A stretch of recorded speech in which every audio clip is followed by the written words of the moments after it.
Hello everybody, my name is Rose and today we're going to be talking about people and maybe like I would say second generation children who don't speak their native language and how language assimilation and xenophobic discrimination plays a huge role into why so many kids really don't speak their native language.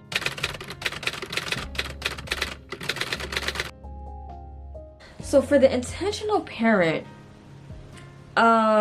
especially migrating from a different country, like not only are you just a person of color, but oh snap, they had an accent. And baby, that was the last straw, because it was like, not only are you not white, but you got an accent too. You do not speak English. That was the last straw. Like they was not messing with that. So a lot of our parents have faced xenophobic discrimination.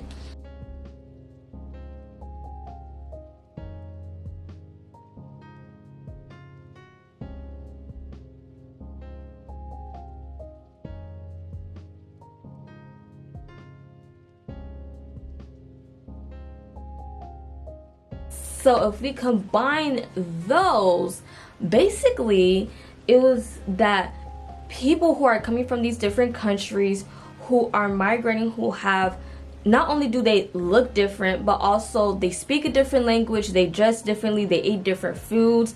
And guess what? One thing in America, we do not like anything different. If you are not eating hamburgers and cheese, we are not rocking with that. So a lot of them were not receiving jobs, were not being respected. If they didn't speak English, they were treated as a child or just disregarded completely. Not only were these people getting discriminated against, like not getting certain jobs, not getting service at certain places, not feeling welcomed at certain places, but also being bullied and oppressed. Honestly, not just bullied like getting picked on, but also sometimes it resorted to violence. Like I don't really feel like I really have to go into depth on how much violence people of color how much violence they have to consume and to endure.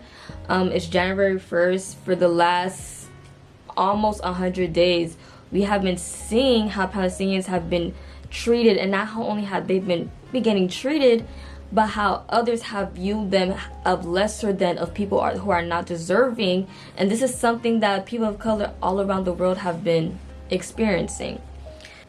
They wouldn't want us to endure the same things that they have, and which makes sense, which is reasonable.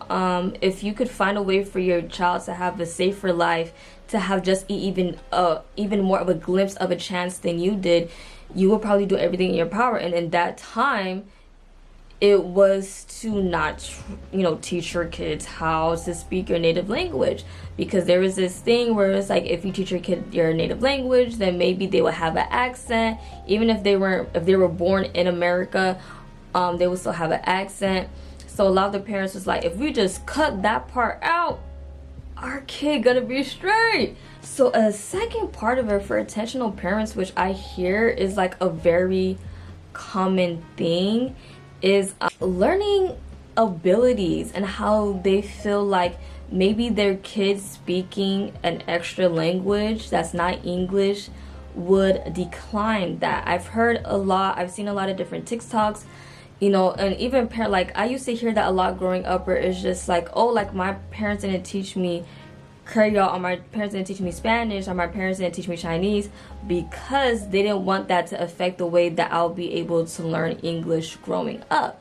Even though this is a common known thing, but I still do want to say that according to studies, children being able to speak more than one language actually enhances their learning and reading comprehension abilities of English. So not only is it just like, oh, my child will not be able to learn English as fast as the other kids, but also parents don't want their child to be stuck in certain programs or tracks in school.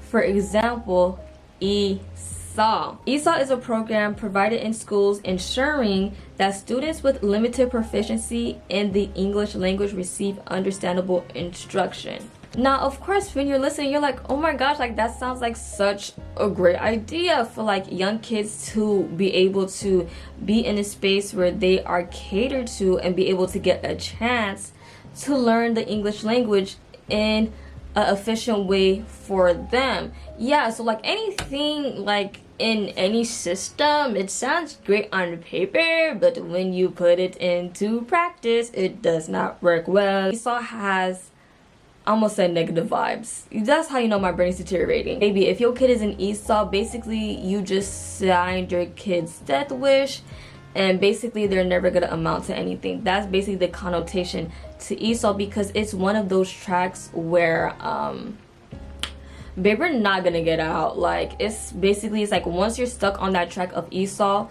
you will not get out, because honestly, with anything in the school system, sometimes the instructor is not good enough, sometimes the curriculum is not as proficient and not as practical as I think it is. Teachers are mean. Teachers be mean sometimes.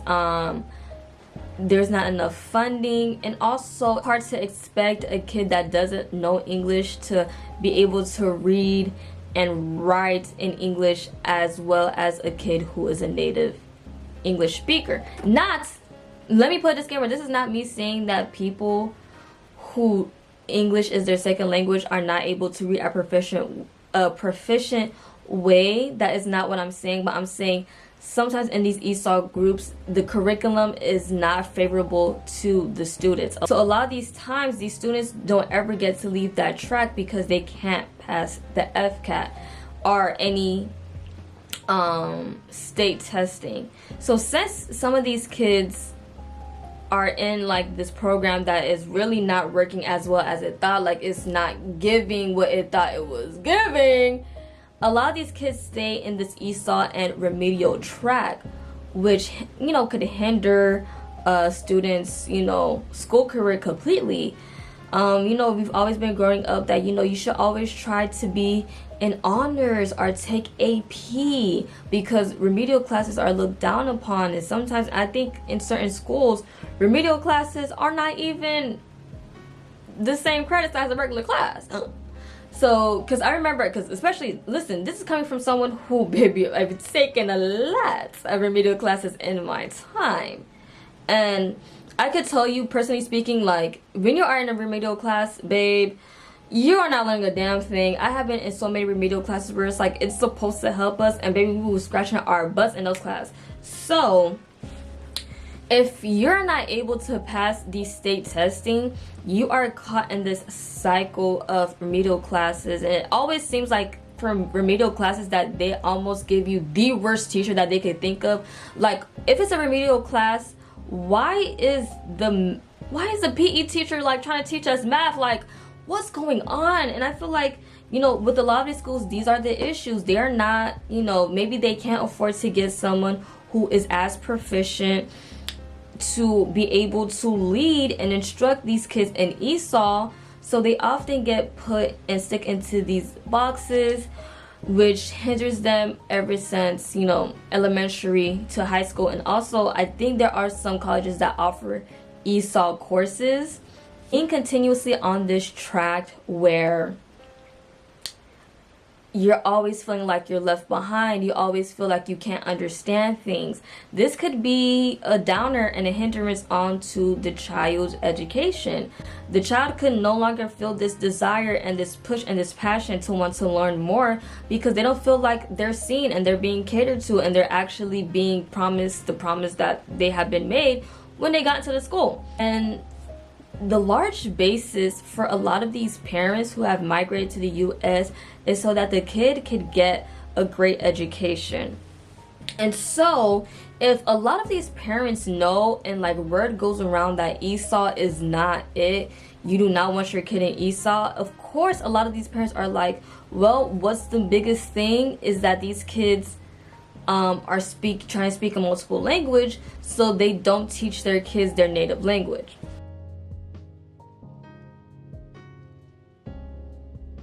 So for the unintentional parent, this is where language assimilation comes from.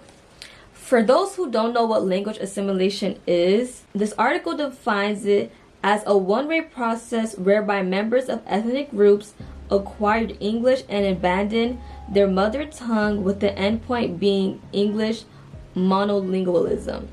When you are gonna immerse your life here and start a life somewhere, most of the times you will be assimilating to the culture and assimilating to things around you because you want to be able to adapt and be comfortable somewhere.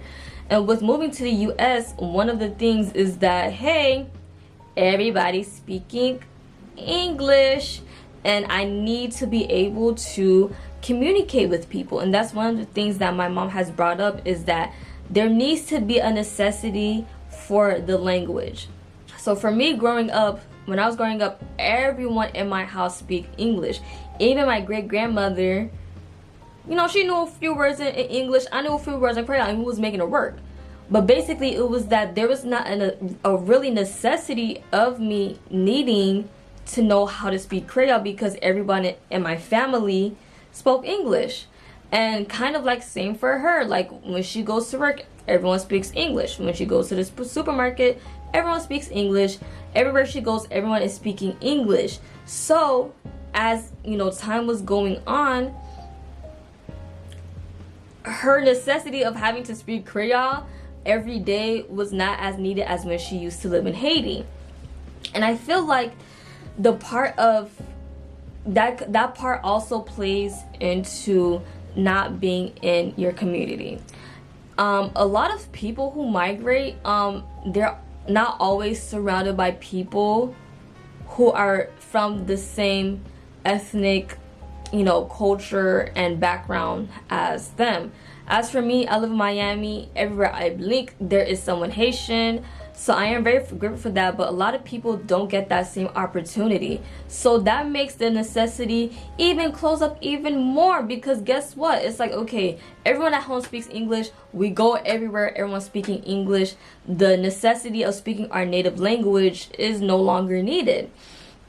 So with this necessity no longer being needed, eventually some parents, they just kind of forget. I've talked to some people where it's like the only time I really speak my native language is when I speak to family members that's out of town, and those are not people that you are living your everyday life with. These are not the people that you're seeing at your work, at your kids' school, at parties, sometimes even in different settings like your religious settings. And especially, I feel like a big factor is also if your parent migrated to the US when they're younger, because that language assimilation came in real quick, baby. Like if they came here like when they were in elementary or middle school, they have essentially been speaking English longer than they have been speaking their native language fluently, which I feel like is so interesting, because you don't really, well, at least for me, I didn't really take that into consideration. It was just like, you know a language, so why are we not speaking it? And once you have assimilated to that culture, into Western culture, that is an outcome of it, of that there will be certain generations that, you know, will not speak their native language.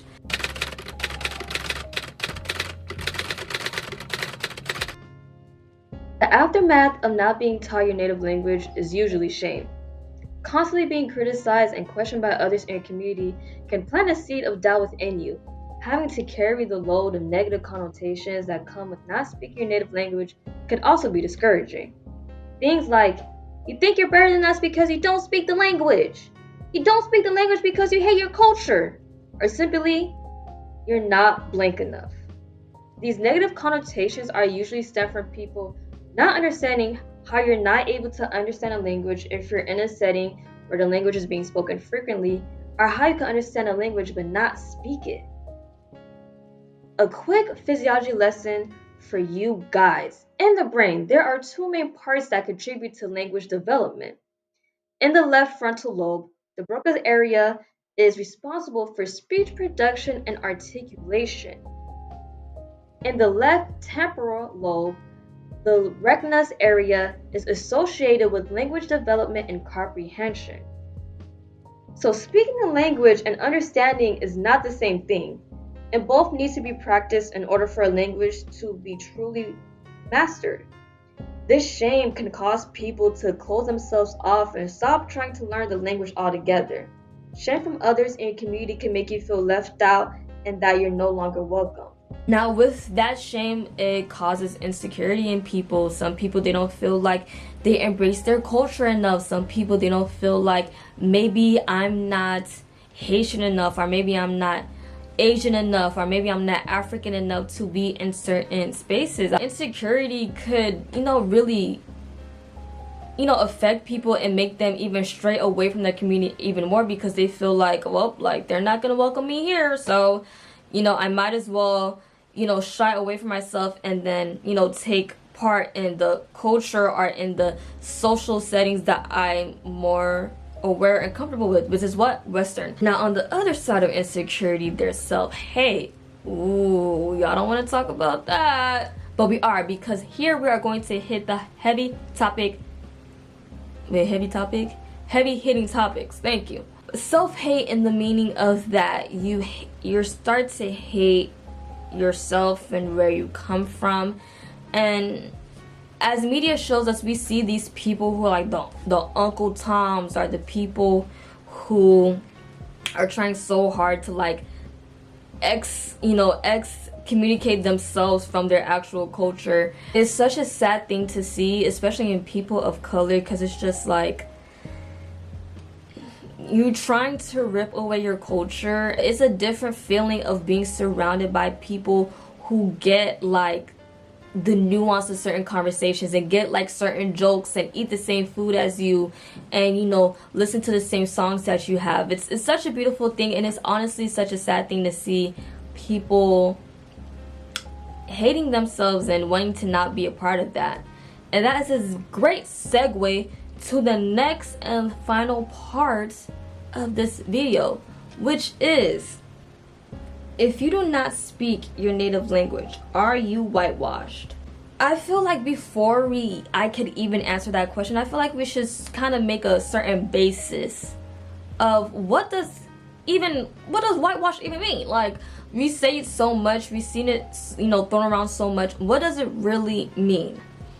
Now, well, of course, I had to use my trust and reliable source, Urban Dictionary, to really get to the root of this.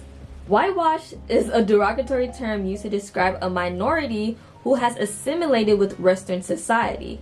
The quote-unquote whitewashed person does not necessarily abandon his/her own culture, but rather embrace others beside his/her own. Some people take it as a compliment, while others take it as an insult. Someone who doesn't act their race from racist stereotypes.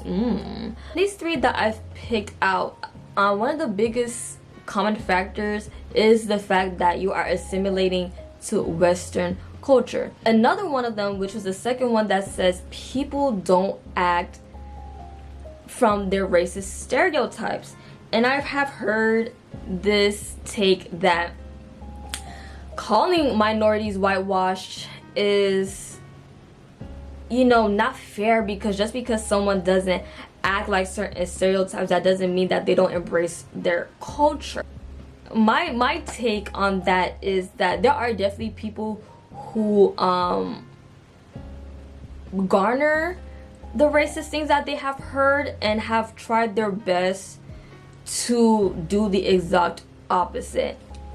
And I feel like, because really the term and the action of whitewashing is just a systematic and socially racist thing that has been pushed on to minorities.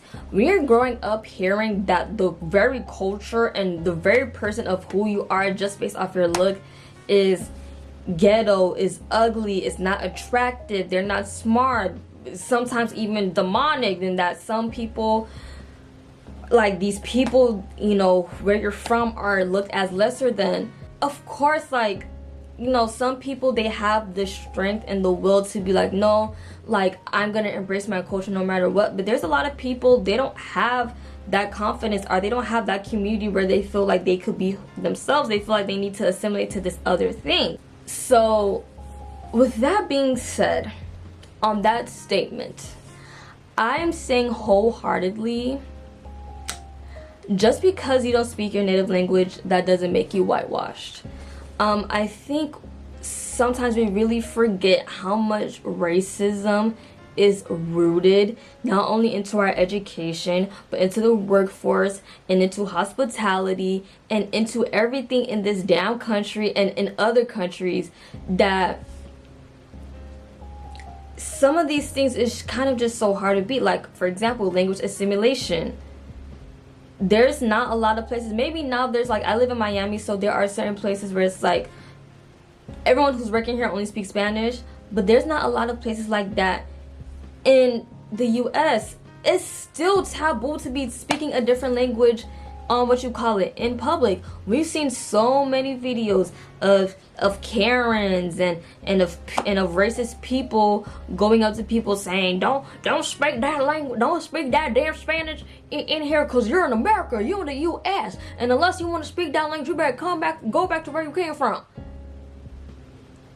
Like, these, racism is not dead. Basically, I think that's the point I'm trying to make, is racism is not dead. So the reason why so many people don't speak their language, is not that shocking. And I also think that speaking your language is not only the prerequisite of embracing your culture.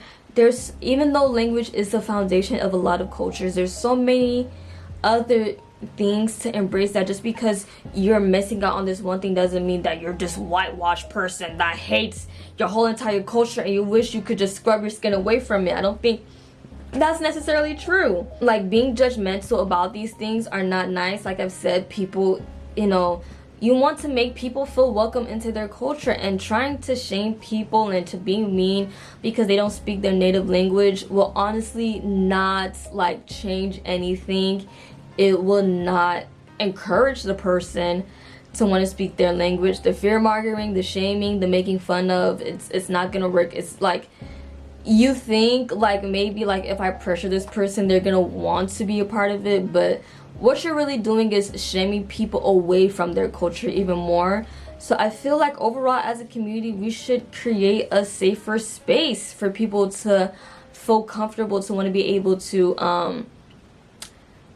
learn how to speak their native language, and even for people who know it and don't speak it that often, to speak it more, to keep the language alive, because language is very important to the culture. Like I've said before, just because I believe that just not speaking your language doesn't mean you're whitewashed, that doesn't mean that we should not be making all of our efforts to keep it alive, no matter where we're from, no matter who we're with, and no matter how many years it's been, that we need to keep the culture alive. That's my thought. Also, I feel like even with the whole entire whitewash subject, I think that, like I've said, I feel like it's a systematic thing. I feel like also it's a thing that tries to perpetuate stereotypes very often. And I feel like we should no longer try to shame the person who has been oppressed by the system, but more we should be blaming the system itself. I see this in a lot of different things, where it's just like the person who's the victim of the oppression is often being blamed for things, and often it's not the actual system. I think we need to tap into that. I feel like, in conclusion, I feel like there's so many different ways of embracing your culture, and just come on, this is a one-on-one. I'm speaking to you, babe. You clicked on this video because you don't speak your native language. I'm speaking to you. Just because you don't speak your native language, that doesn't mean you hate yourself. That doesn't mean that you don't care about your culture. That just means that, hey, the circumstances that you were raised in was that you did not have the privilege of knowing your native language. But it is never too late. I also do want to emphasize that you have recognized, and myself, I'm talking to myself. I'm talking to you, but I'm talking to myself, talking to you. We should continue to be very intentional on trying, especially when you're an adult. You have to be seriously intentional and actually putting in all of the efforts of learning your language and being able to speak it. Let's not be complacent in our shame and in our insecurities, and let's do something to fix it. Also, for others in our community, let's make it a safe space. If you have that one friend that doesn't speak the language very well or doesn't understand, help them out, okay? Let's create a safe space. All the jokes and all the memes, I don't want to hear any of them anymore. It's old, it's tired, it's tired, it's tired. Let's stop them now. Let's create a space for people to have a drive and a fire and a passion to learn more about their community, about their culture, about their language, about their history, so that we could continue to not only know it and embrace it, but to pass it down onto other generations and to make our culture known to the world, so that we could keep it, so we could keep the culture. I'm encouraging you and everyone to practice, even those like maybe you understand but you don't speak it as much. Try to speak your native language more. Try to, you know, like one day like surprise your mommy or your daddy or your grandparents and start speaking your native language to them.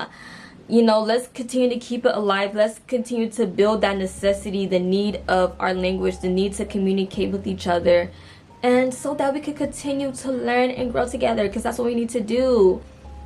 Merci, thank you.